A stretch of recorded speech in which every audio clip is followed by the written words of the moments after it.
Really gonna say Teacher Madonna is gonna teach us how to read a book. Because we don't know. Is everybody seated and ready for tonight's book? And we can't talk? You guys, it doesn't matter if you talk or not. You can talk, you could laugh, you could. Sure, feel free to talk. So this story is called The Stinky Cheese Man and Other Fairly Stupid Tales, written by John Cieska and Lane Smith. I don't believe I said his name wrong. Title page and the introduction. Introduction. A long time ago, people used to tell magical stories of wonder and enchantment. Those stories were called fairy tales. Those stories are not in this book. The stories in this book are almost fairy tales, but not quite. The stories in this book are fairly stupid tales.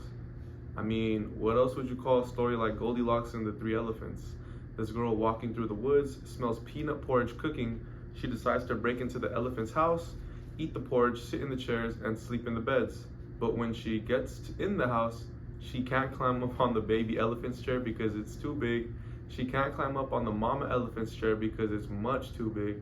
And she can't climb up on the papa elephant's chair because it is much, much too big. So she goes home. The end. And if you don't think that's fairly stupid, you should read Little Red Running Shorts or maybe The Stinky Cheese Man. In fact, you should definitely go read those stories now, because the rest of this introduction just kind of goes on and doesn't really say anything. I stuck it on here so it would fill up the page and make it look like I really knew what I was talking about. So stop now. I mean it. Quit reading, turn the page. If you read this last sentence, it won't tell you anything. And we begin. This story is called Chicken Lickin'. Once upon a time, Chicken Lickin' was standing around when a piece of something fell on her head. She wasn't the brightest thing on two legs, so she started running around in circles, clucking, "The sky is falling, the sky is falling, we must tell the president."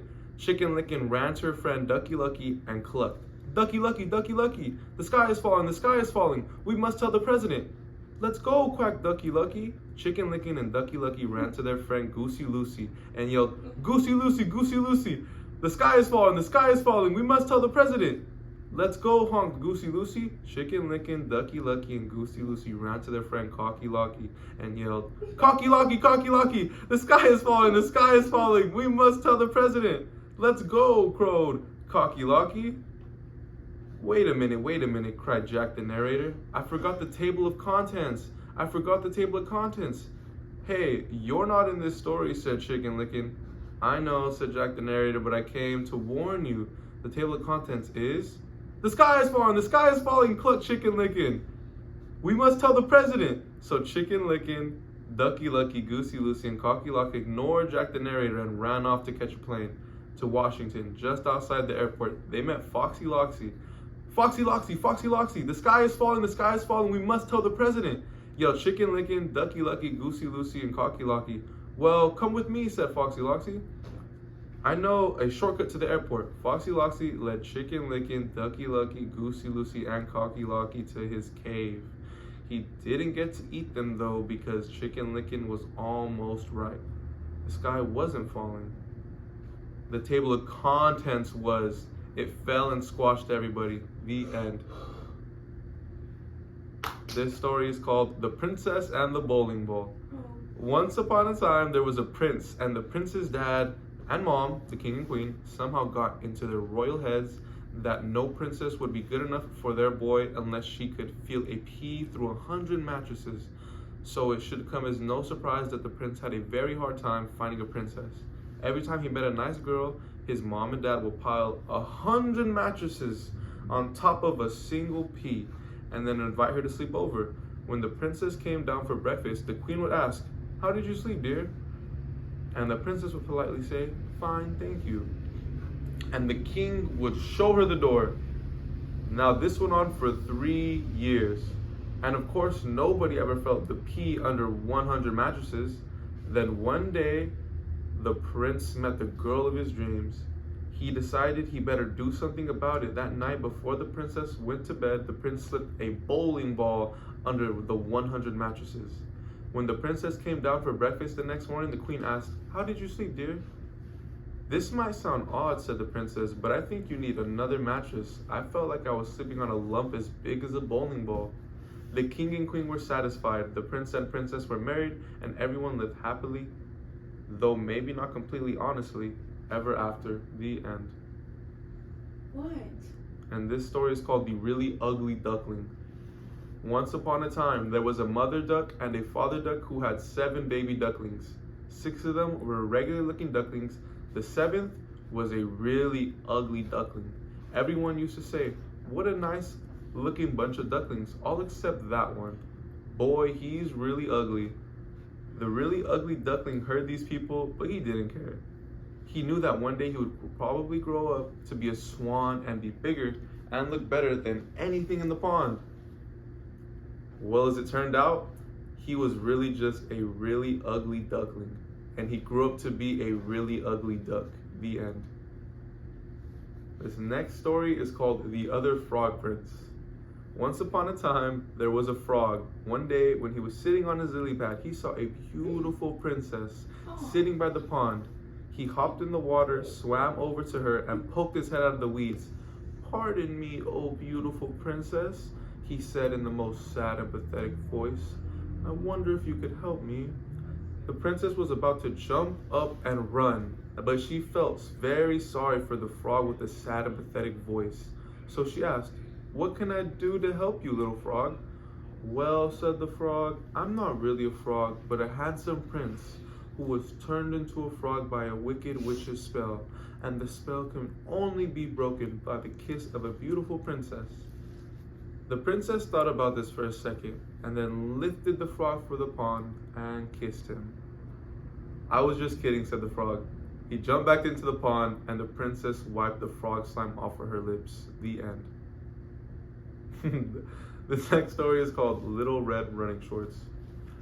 "Okay, I've got things running smoothly now," said Jack the narrator, "and this next story is even better than the last 3. See, it's about this girl who runs really fast and always wears red running shorts. That's where her name comes from. Get it? So anyway, this girl is running to her granny's house when she meets a wolf. He tricks her into taking a long way while he takes the shortcut. Now this is the good part. Because Red runs so fast, she beats the wolf to Granny's house. He knocks on the door and Red answers. And guess what she says? "My, what slow feet you have." And that's it, the end. Is that great or what? So sit back, relax, and enjoy Little Red Running Shorts. And now, like I already said, Little Red Running Shorts. "You just told the whole story," says Little Red Running Shorts. "We're not going to tell it again." "You can't say that," says Jack. "You have to start with once upon a time." "No way," says the wolf. "You blew it." "But you guys are next. Look at the title at the top of the page. Little Red Running Shorts. That's you." "Let's go, wolf. We're out of here." "Wait, you can't do this. Your story's supposed to be 3 pages long. What do I do when I turn the page?" "I planted the wheat, I watered the wheat, I harvested the wheat. Now do I get to tell my story?" said the little red hen. "Say, what's going on here? Why is that page blank? Is that my page? Where's that lazy dog? Where's that lazy cat? Where's that lazy mouse? How do they expect me to tell the whole story by myself? Where's that lazy narrator? Where's that lazy narrator? Where's that lazy author?" And this story is called Jack's Bean Problem. What the hell is that? Forget that hen. Now it's time for the best story in the whole book. My story. Because once upon a time, I traded our last cow for 3 magic beans. And, "Hey giant, what are you doing down here? You're wrecking my whole story. I don't like that." "I don't like that story," says the giant. "You always trick me." "That's the best part," said Jack. "Fee, fi, fo, fum, fory. I have made my own story." Great rhyme, giant. "And I'm sure your story is just as good, but there's no room for it. So why don't you climb back up the beanstalk? I'll talk to you in a few minutes to steal your gold and your singing harp." "I'll grind your bones to make my bread." "I knew you'd understand. And there's another little thing that could be bugging me. Could you please stop talking in uppercase letters? It really messes up my page." "I will read the story now," said the giant. And he did. Giant story. "The end of the evil September said, 'I'll huff and snuff and give you 3 wishes. the beach changed into 7 dwarves happily ever after, for a spell had been casted by a witch once upon a time. That's your story, said Jack? You've got to be kidding me. That's not a fairly stupid tale. That's an incredibly stupid tale. That's unbelievably stupid tale. That's the most stupid tale I've ever... Ugh. The giant grabbed Jack and dragged him to the next page. Jack's story. Once upon a time, there was a giant. The giant squeezed Jack and said, "Tell me a better story or I will grind your bones to make my bread. And when your story is finished, I will grind your bones to make my bread anyways." Ho, ho, ho. The giant laughed an ugly laugh. Though Jack thought, he'll kill me if I do, he'll kill me if I don't. There's only one way to get out of this. Jack cleared his throat and began his story. Once upon a time, there was a giant, and the giant squeezed Jack, and Jack said, "Tell me a better story or I'll grind your bones and make my bread, and when your story's finished, I will grind your bones to make my bread anyway. Ho, ho, ho." And the giant laughed an ugly laugh. And Jack thought, man, he'll kill me if I do it, he'll kill me if I don't. There's only one way to get out of this. Jack cleared his throat and began his story. Once upon a time, there was a giant, and the giant squeezed Jack and said, "Tell me a better story, or I will grind your bones to make my bread, and when your story is finished, I will grind your bones to make my bread anyway." And that's the end of that story. This next story is called Rumpelstiltskin, or the Girl Who Really Blew It. Once upon a time, there was a beautiful girl named Cinderella who lived with her wicked stepmother and 2 ugly stepsisters. These superlatives were not only ugly and wicked, they also made Cinderella clean the house every day. One day, the local prince announced that he was holding a fabulous ball at his castle. Everyone was invited. The stepmother and the stepsisters got all dressed up, but as usual, they made Cinderella clean the whole house, so she didn't have time to get ready. After the stepmother and stepsisters left for the ball, Cinderella sat down and began to cry. Just as then, a little man appeared. "Please don't cry," he said. "I can help you spin a straw into gold." "I don't think that'll do me much good right now," said Cinderella. "I need a fancy dress, glass slippers, and a coach." "Would you like to try to guess my name?" said the clever little man. Cinderella looked at him. "No, not really." "Come on, do you think it's Chester? You don't have a dress, it doesn't really matter." "Oh, just guess a name, any name." "I'm not supposed to talk to strangers," said Cinderella. Then she closed the door and left the little man standing outside, screaming, "Rumpelstiltskin, Rumpelstiltskin, Rumpelstiltskin!"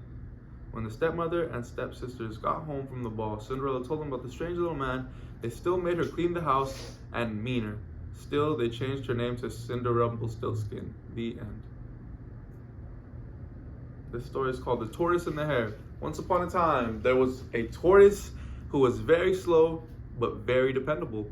He would always get where he set out to go. It just took him longer than most people. One day the rabbit saw the tortoise walking slowly but surely down the road and said, "Tortoise, you are so slow. I could probably grow hair faster than you could run." "Oh yeah," said the tortoise slowly. "Yeah," said the rabbit. So they decided to race. On the day of the big race, the tortoise and the rabbit lined up on the starting line. I will set on your mark, get set, grow. Tortoise started to run, rabbit started growing hair. Tortoise ran, rabbit grew his hair. The tortoise ran, rabbit grew his hair. Tortoise ran, rabbit grew his hair. The tortoise ran, the rabbit grew his hair. The tortoise ran, the rabbit grew his hair. Tortoise ran, the rabbit grew his hair. The tortoise is still running and the rabbit is still growing his hair. Not the end. And I don't think this last story. So that story is called The Stinky Cheese Man. Once upon a time, there was a little old woman and a little old man who lived together in a little old house. They were so lonely. So the little old lady decided to make a man out of stinky cheese. She gave him a piece of bacon for a mouth and 2 olives for eyes and put him in the oven to cook. When she opened the oven to see if he was done, the smell knocked her back. "Phew! What is that terrible smell?" she cried. The stinky cheese man hopped out of the oven and ran out the door, calling, "Run, run, run, as fast as you can. You can't catch me. I'm the stinky cheese man." The little old lady and the little old man sniffed the air I'm not really very hungry, said the little old man. I'm not really all that lonely, said the little old lady. So they didn't chase the Stinky Cheese Man. The Stinky Cheese Man ran and ran until he met a cow eating grass in the field. Wow! What's that awful smell, said the cow. The Stinky Cheese Man said, I've run away from a little old lady and a little old man, and I could run away from you too. I can run, run, run as fast as you can. You can't catch me. I'm the Stinky Cheese Man. The cow gave another sniff and said, I'll bet you could give someone 2 or 3 stomach aches. I think I'll just eat the weeds. So the cow didn't chase the Stinky Cheese Man either. The Stinky Cheese Man ran and ran until he met some kids playing outside school. Gross, said the little girl. What's that nasty smell? I've run from a little old lady and a little old man and a cow, and I can run away from you too. I can. Run, run, run as fast as you can. You can't catch me. I'm the Stinky Cheese Man. A little boy looked up, sniffed the air, and said, if we catch him, our teacher will probably make us eat him. Let's get out of here. So the kids didn't chase the Stinky Cheese Man either. By and by, the Stinky Cheese Man came to a river with no bridge. How will I ever cross this river? It's too big to jump, and if I try to swim across, I'll probably fall apart. Said you know who. Just then, the sly fox, who shows up in a lot of stories like these, poked his head out of the bushes. Why, just hop on my back and I'll carry you across, Stinky Cheese Man. How do I know you won't eat me? Trust me, said the fox. So the Stinky Cheese Man hopped on the fox's back. The fox swam to the middle of the river and said, oh man, what's that funky smell? The fox coughed and gagged and sneezed, and the Stinky Cheese Man flew off of his back and into the river, where he fell apart. The end. Be very quiet. I moved the end paper up here so the giant wouldn't think the book is over. The big lug is finally asleep. Now I can sneak out of here and just turn the page very quietly, and that will be the... I found the wheat, I planted the wheat, I grew the wheat, and I harvested the wheat. I ground the wheat, I made the dough, I baked the bread, said the little red hen. And did anyone help me? Did anyone save space for my story? So now, said the little red hen, who thinks they're gonna help me eat the bread? Bread, said the giant. Eat, said the giant. And the giant picked up the chicken and ate her. The end. That's it. That was The Stinky Cheese Man and Other Fairly Stupid Tales. It was beautiful. What do we think of that book? That was a silly book, huh?